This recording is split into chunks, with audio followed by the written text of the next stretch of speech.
Es lunes 5 de enero, 7 de la mañana, hora central europea. El presidente, entre comillas, de Venezuela, Nicolás Maduro, y su esposa Cilia Flores comparecen este lunes ante un tribunal federal en Estados Unidos, concretamente en Nueva York, en el que va a ser la primera audiencia en Estados Unidos tras esa captura y traslado al país.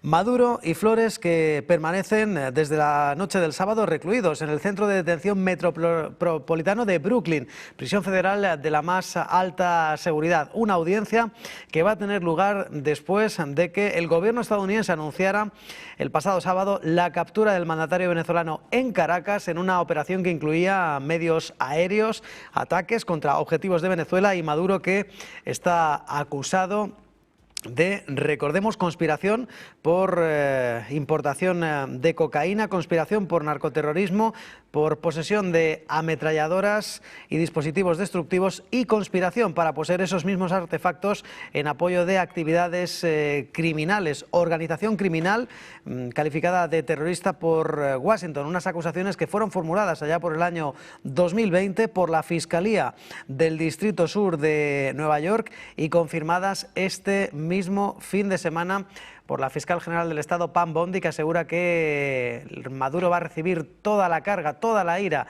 de la justicia estadounidense después de su captura.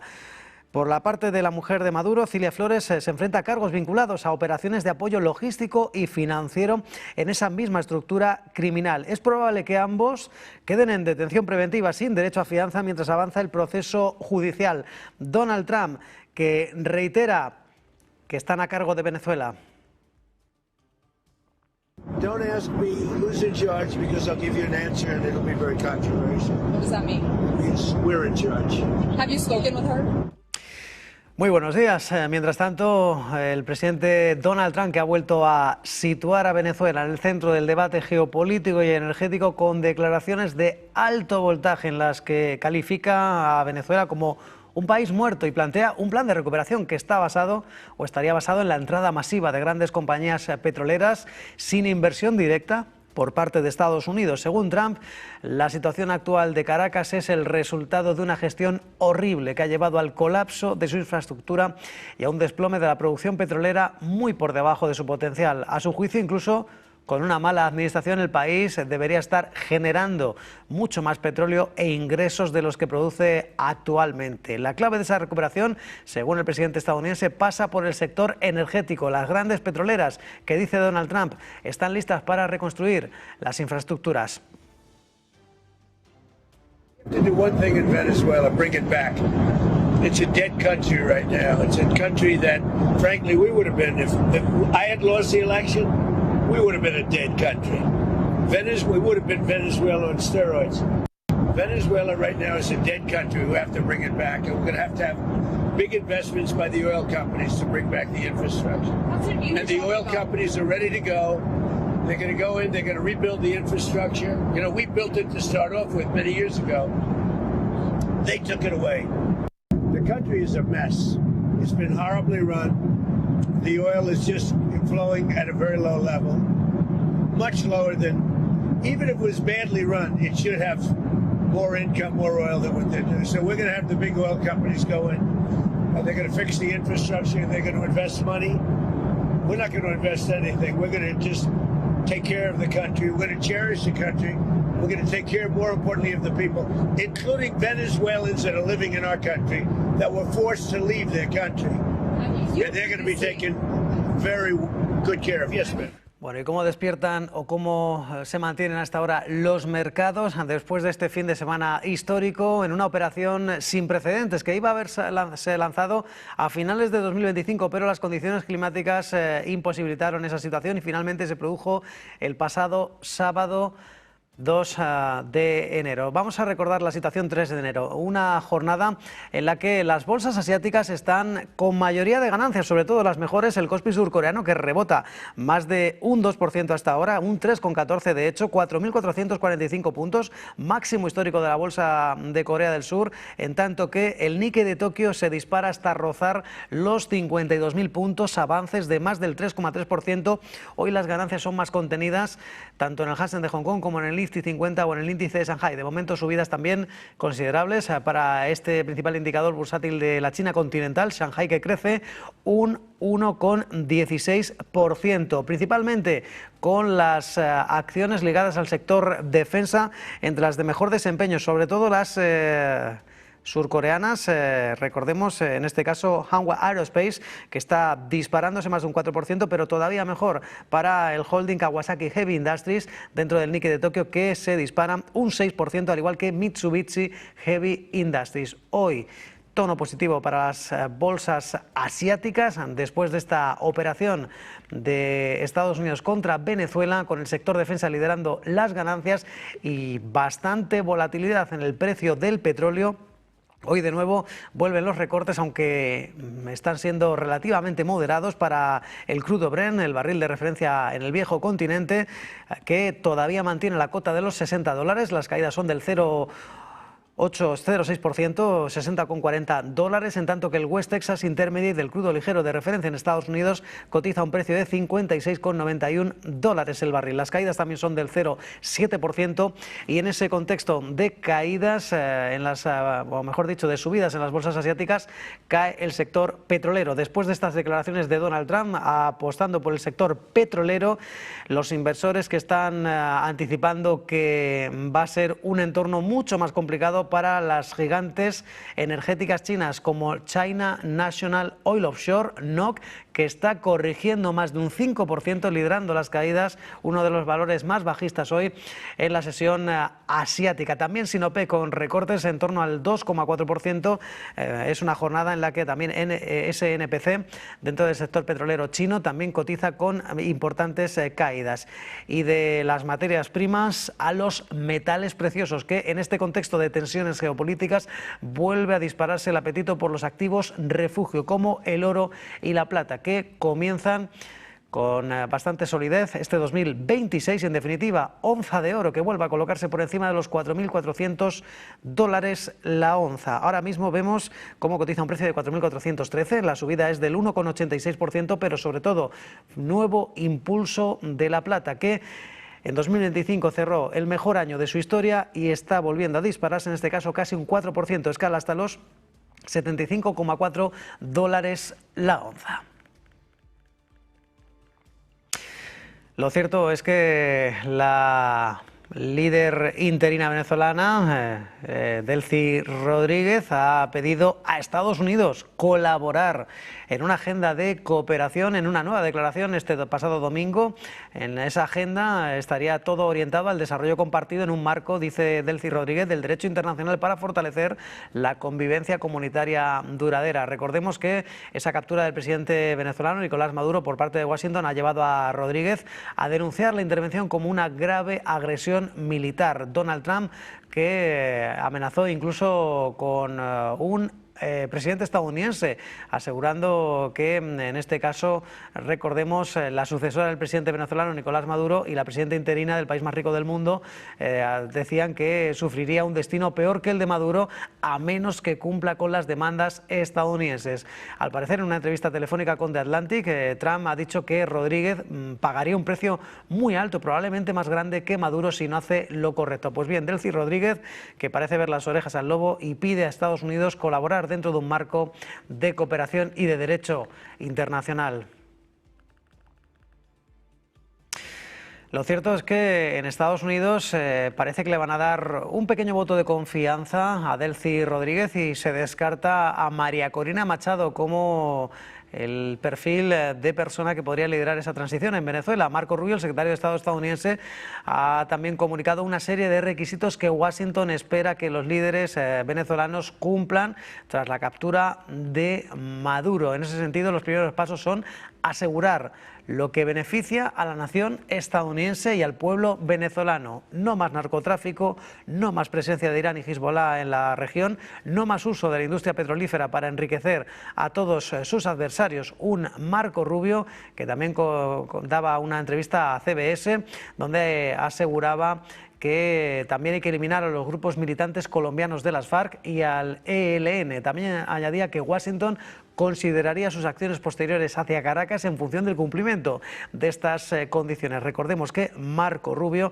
también dijo ayer que Estados Unidos quiere ver una transición democrática en Venezuela, pero no da un orden cronológico para esas elecciones, asegurando que todo es prematuro y que el país lleva 14 o 15 años gobernado por el régimen y de momento, ya que dice deberían haberse celebrado elecciones hace mucho tiempo, todavía dice es prematuro hablar de elecciones en Venezuela.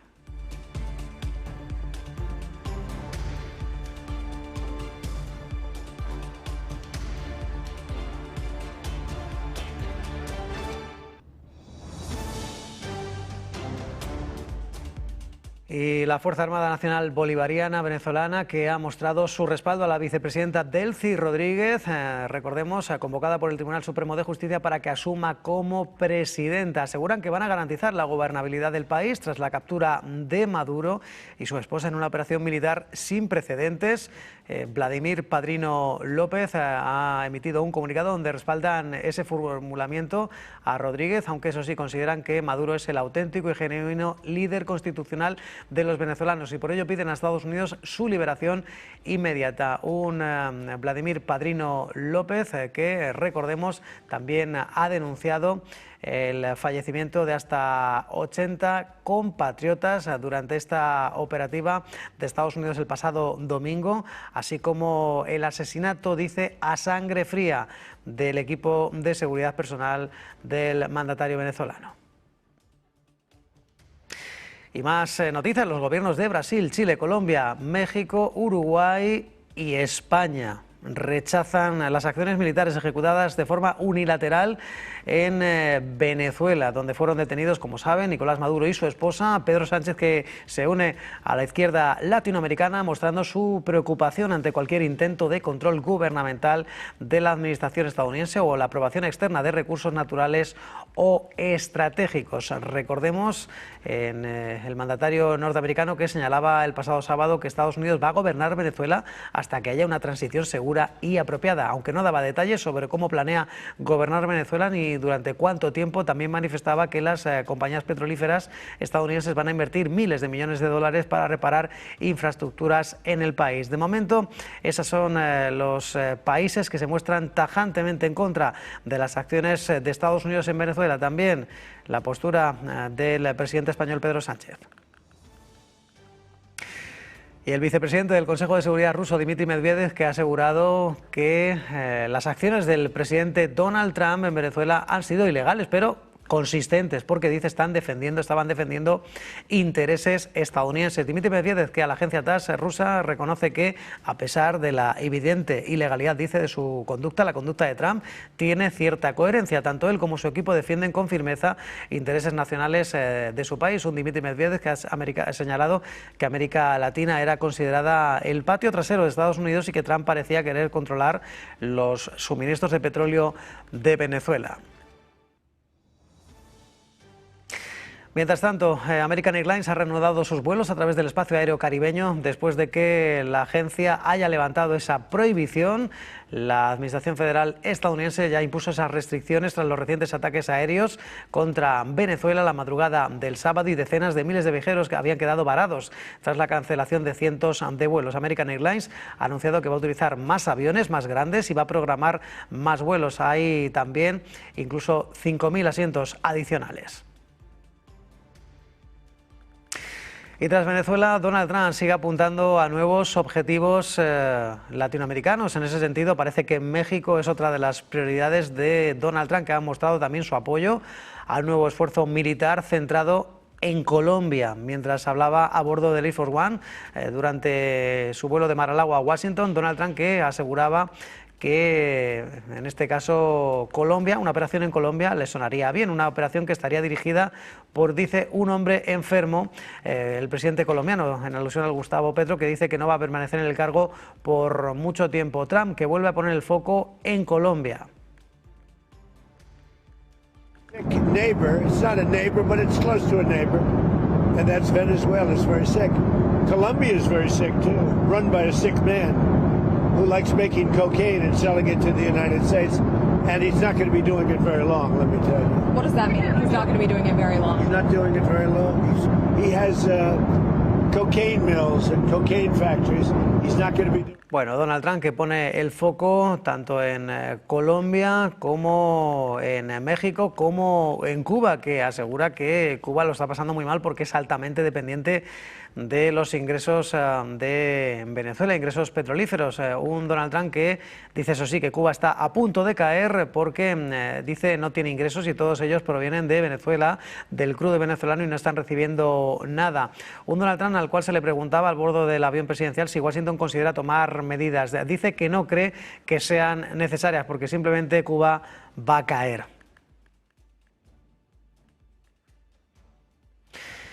Y foco también en México y en los cárteles que controlan, dice, al país. Donald Trump que ha vuelto a advertir que México tiene que ponerse las pilas y destacaba que los cárteles de drogas son muy fuertes en el país y que tienen que hacer algo con México. Un Donald Trump que en medio de ese ataque estadounidense a presuntos barcos con droga que salían de Venezuela, Donald Trump que mantiene que tienen que seguir haciendo algo y que les encantaría que México siguiera con esa corriente porque dice son capaces de hacerlo, pero desafortunadamente dice los cárteles son muy fuertes en México. By the way, you have to do something with Mexico. Mexico has to get their act together because they're pouring through Mexico. And we're going to have to do something. We'd love Mexico to do it. They're capable of doing it. But unfortunately, the cartels are very strong in Mexico. I remember one time you actually, speaking of Mexico, I asked you about Claudia Sheinbaum, and you told me at one point you had offered to send U.S. troops into Mexico to combat drug trafficking there. Is that something you have spoken to her about? I think she's a terrific person. I would say every single time I talk to her, I offered to send troops. And she's just not willing? She's concerned. She's a little afraid. The cartels are running Mexico. Whether you like it or not, it's not nice to say, but the cartels are running. Bueno, pues Donald Trump que comparecía a bordo del Air Force One, un desplazamiento durante su viaje de Mar-a-Lago a Washington para, recordemos, también seguir perfilando el futuro de la política exterior estadounidense y que pasa por Venezuela. Muchos titulares de Donald Trump, muchas preguntas de los periodistas sobre el proceso de transición en Caracas. Vamos a escuchar esa comparecencia de Donald Trump a bordo del Air Force One, de ese avión presidencial. We have Aaron. We have a lot of people. Go ahead. Hi, Mr. President. Have you spoken with any of the U.S. service members who were injured during that operation in Venezuela? Yes, we have calls into them. I want to speak. They're all in good shape. Can you detail what watching that was like when all of this played out in Venezuela and what Maduro was doing that moment? Well, I knew the possible danger. I mean, it was a very dangerous operation. It was amazing that we had a few injured, but all are in good shape right now. But I knew there was great danger. You got off a helicopter, the helicopters were being shot at. They got on the ground. They were amazing talent and tremendous patriotism, bravery. The bravery was incredible. Lindsay, they got off the helicopter and the bullets were flying all over the place. As you know, one of the helicopters got hit pretty badly, but we got everything back. Got everything back and nobody killed. The next question is who's in charge of Venezuela right now? Have you spoken to the newly sworn-in president there, Rodriguez? And what are your thoughts on the entire situation when you said the U.S. would run Venezuela? We're dealing with the people. We're dealing with the people that just got sworn in. And don't ask me who's in charge because I'll give you an answer and it'll be very controversial. What does that mean? That means we're in charge. Have you spoken with her? We're in charge. Have you spoken with her? No, I haven't, but other people Do you want to? Yeah, at the right time I will. Did the U.S. give Delcy Rodriguez any guarantees in exchange for cooperating No, with your administration? but she's cooperating. Are you going to demand free and fair elections in the short term in Venezuela? Well, it depends, what you're talking. We have to do one thing in Venezuela, bring it back. It's a dead country right now. It's a country that, frankly, we would have been, if I had lost the election, we would have been a dead country. We would have been Venezuela on steroids. Venezuela right now is a dead country. We have to bring it back, and we're going to have big investments by the oil companies to bring back the infrastructure. And the oil companies are ready to go. They're going to go in, they're going to rebuild the infrastructure. We built it to start off with many years ago. They took it away. You can't do that. And you can't do that with me. They did it with other presidents. How soon do you think an election can take place in Venezuela? How soon can an election take place? Well, I think we're looking more at getting it fixed, getting it ready first, because it's a mess. The country is a mess. It's been horribly run. The oil is just flowing at a very low level, much lower than, even if it was badly run, it should have more income, more oil than what they're doing. So we're going to have the big oil companies go in, and they're going to fix the infrastructure, and they're going to invest money. We're not going to invest anything. We're going to just take care of the country. We're going to cherish the country. We're going to take care, more importantly, of the people, including Venezuelans that are living in our country that were forced to leave their country. And they're going to be taken very good care of. Yes, ma'am. Have you spoken with the oil companies about Yes. going into Venezuela? I have. Which ones? Have you received any commitments? All of them, basically. Any commitments from the oil companies? They want to go in so badly. Did you speak with them before the operation took place? Yes. Did you maybe tip them off about what Before and after. And they want to go in, and they're going to do a great job for the people of Venezuela. And they're going to represent us well. What happens But you know, the infrastructure is rusty, rotten, most of it unusable. It's old, it's broken. You see pipes laying all over the ground. Nothing's been invested for years. Chevron's in, as you know, they've done a good job, but even they haven't been in a position to invest money because they're at a month-to-month basis. What happens to the They're only there because I wanted them to be there. Yeah, are there any contingencies in case the military in Venezuela is unhappy with the U.S. and the way it's running Venezuela? Do you guys have plans for anything? So Venezuela thus far has been very nice, but it helps to have a force like we have. You know, we were ready for a second wave. We were all set to go, but we don't think we're going to need it. There's about 17 billion worth of oil reserves in Venezuela. More. Is that going to be? You mean trillion? And is that going to be Did you say something? billion or I trillion? said billion. You said 17 billion? It's much more than that. Okay, so what is going to happen to those reserves? Well, we're going to run everything. We're going to run it, fix it. We'll have elections at the right time. The main thing you have to fix, it's a broken country. There's no money. There's inflation. Like we would have had, if I didn't win this election, we would have been Venezuela on steroids. Lindsay would know that. You might say something on that because we were talking before. We would have had a doubling up of very bad things that cost us a lot of money, like welfare, frankly. We wouldn't have had jobs. And instead of having $18 trillion in, we would have had at least $5 to $10 trillion leaving the country. So our costs would have gone up, and all of the money that's, you know, we're setting a record. It's long broken. And that's it. That's after 10 months. We haven't included the 11th month yet. So we think we're going to hit over $20 trillion. The all-time record is 3 by another country known as China. About 10 years ago, they did 3. We're going to do close to 20 trillion. By the way, there has never been anything like this ever before. And it's all because of tariffs and the election, but it's because of tariffs. There was a time. Without tariffs, we wouldn't have 10 cents being invested. There was a time back in 2016, I remember your RNC speech, and you were saying that regime change and nation building. Where? When you were speaking at the RNC back in 2016, Go ahead, what did I say? you were criticizing regime change and nation building, the U.S. being involved in that. It seems obviously that your stance has changed on that. What led to that? And is the U.S. nation building now? Is that? This isn't a country that's on the other side of the world. This isn't a country like where you have to travel 24 hours in an airplane. This is Venezuela. It's in our area. The Don Road Doctrine. So is that what you would say, that we're in the business of nation building now? We're in the business of having countries around us that are viable and successful, and where the oil is allowed to freely come out because that's good. It gets the prices down. That's good for our country. Now we have a very sick neighbor. It's not a neighbor, but it's close to a neighbor, and that's Venezuela. It's very sick. Colombia is very sick too, run by a sick man who likes making cocaine and selling it to the United States. And he's not going to be doing it very long, let me tell you. What does that mean? He's not going to be doing it very long. He's not doing it very long. He has cocaine mills and cocaine factories. He's not going to be doing it very long. So there will be an operation by the U.S. and It sounds good to me. Secretary Rubio mentioned. You know why? Cuba Because they yesterday. kill a lot of people. Yeah. Secretary Rubio mentioned Cuba yesterday in his remarks. Does the U.S. have a plan to do Well, Cuba always survived because of Venezuela. Now they won't have that money coming in. They won't have the income coming in. You know, a lot of Cubans were killed yesterday. You know that.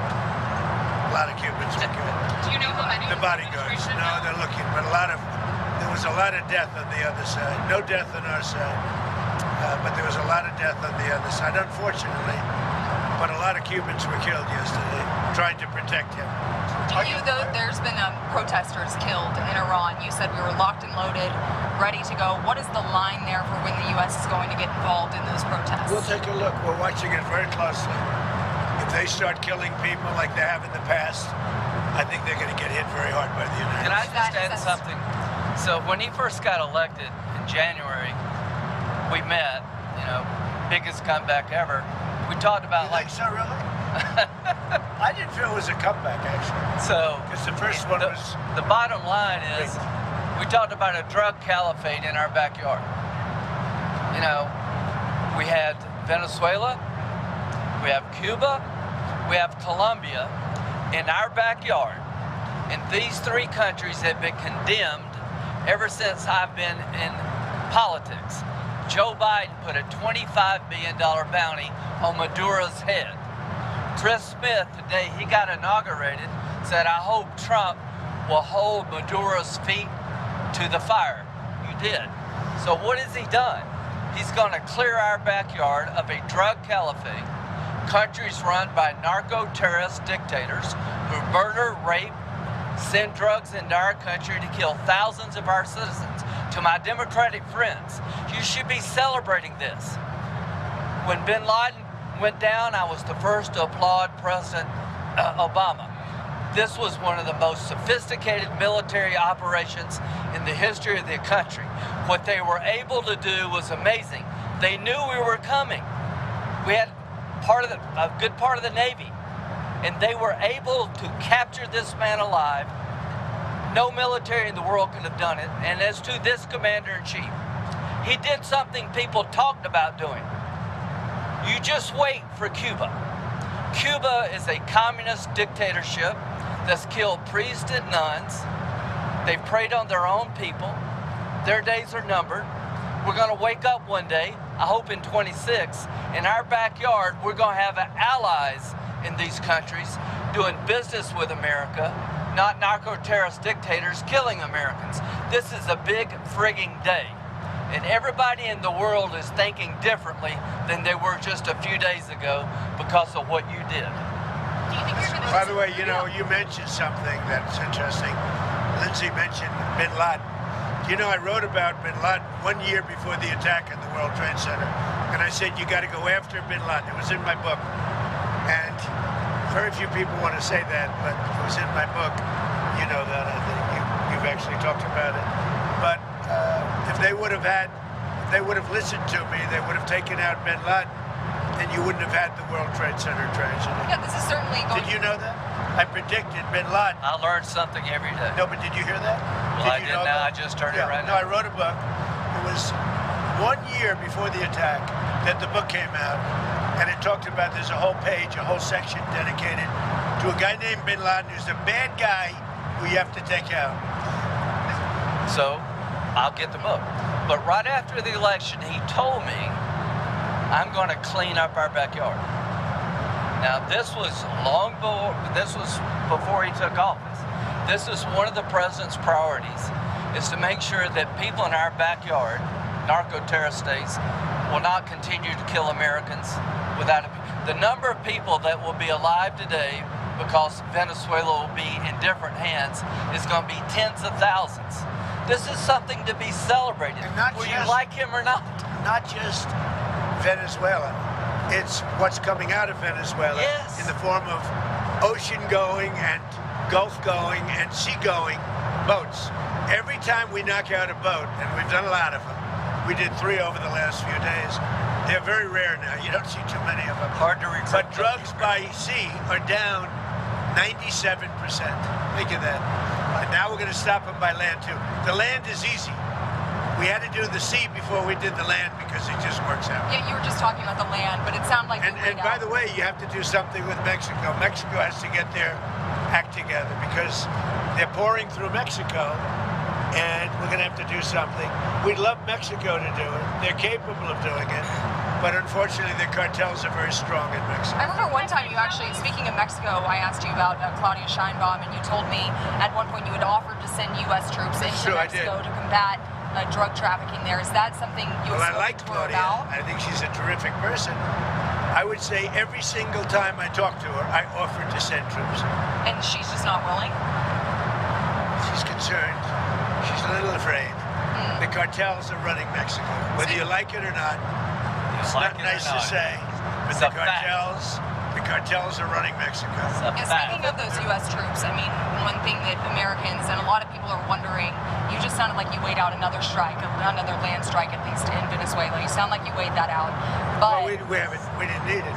We were prepared to do a second strike if we needed it. We're totally prepared. But that's off the table. We're still prepared. That's off the table now. No, it's not. If they don't behave, we will do a second strike. Will you demand the question is that the American troops, are they going to be on the ground? They're doing any kind of peacekeeping? I think Americans are very... It depends on what happens. It depends a little bit on the new administration, if you want to call it. So if you see that pushback from Rodriguez and ultimately... Well, I don't think there was pushback. I think that... She frankly, called it... you know, you hear a different person than I hear. Really? So you have spoken with her? We talked to them, yeah. Oh, you did speak with her? They've been very good. Because she called it kidnapping of Maduro. It's all right. It's not a bad term. Go ahead. Now, are you going to demand that Delcy Rodriguez let opposition figures return or free any political prisoners? We haven't gotten to that yet. Right now, what we want to do is fix up the oil, fix up the country, bring the country back, and then have elections. Now, is it fair? We better bring the country back. Otherwise, you're gonna have a mess that's so bad.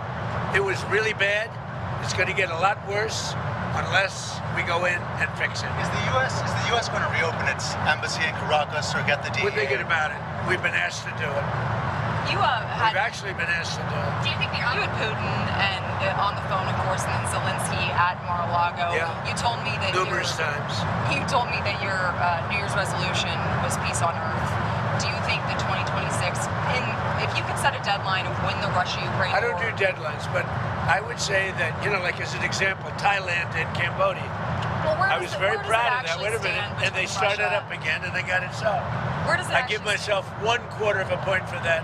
So now I'm 8 1/4 points because they started up Thailand and Cambodia and now it's okay. So where does it actually stand between Russia and Ukraine? I think we'll have a deal at some point, hopefully in the not too distant.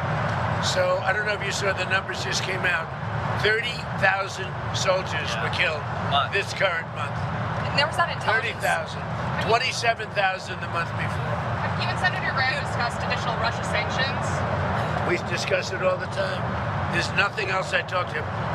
I don't consider him very exciting to talk to, except when we're talking about legislation. And we talk about legislation all the time.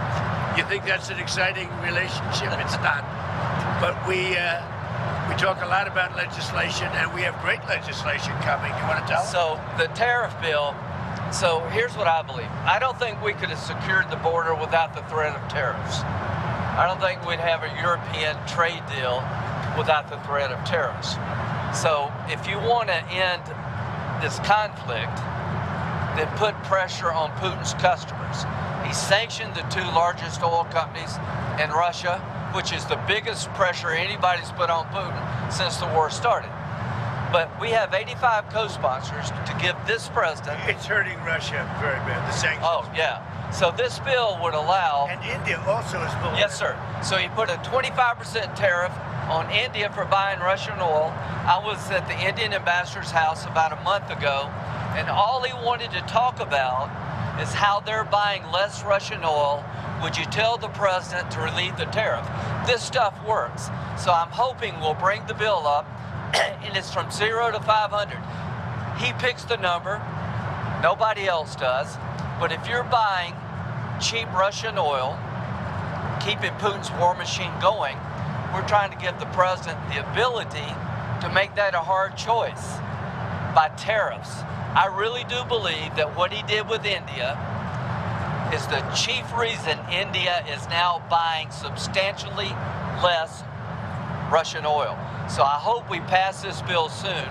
And after They wanted to make me happy, basically. He wanted to. Modi's a very good man. Yes. He's a good guy.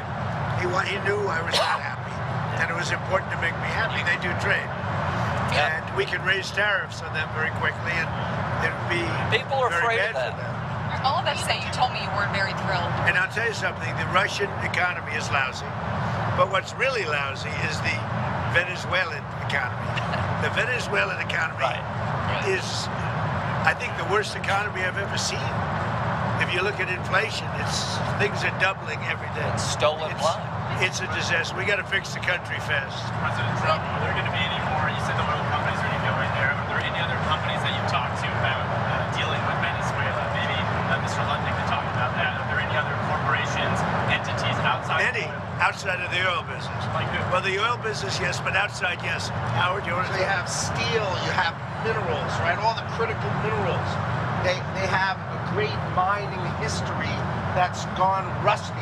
So steel, aluminum, but minerals, I mean, this is all, it's a rich. It was once upon a time one of the great economies and cultures of the world, and it was destroyed, and now President Trump is going to fix it and bring it back for the Venezuela. But it's not easy. It's really gone bad. Any rare earth? But it's got potential. What? Maybe any rare earth minerals? They have rare earth, but everybody has rare earth. Rare earth is not rare. What's rare is the processing. We got We're almost doing all of it. processing plants all over. That's right. There's no such thing as rare earth. The rare earth is everywhere. What isn't everywhere is the processing of rare earth, and we have a lot of places going up right now. One thing we haven't heard you specifically react to is the Minnesota fraud that we've seen play out. Well, it just doesn't get worse. I've reacted. It's almost not even believable.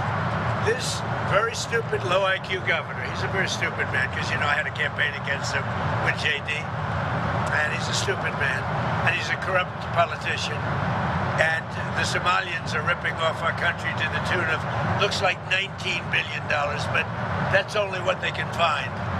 So usually when you're looking at 19, that would mean it could be 50. But the numbers are astronomical. Think of it. They have a dead country. They don't have government. They don't have anything. They don't have a military.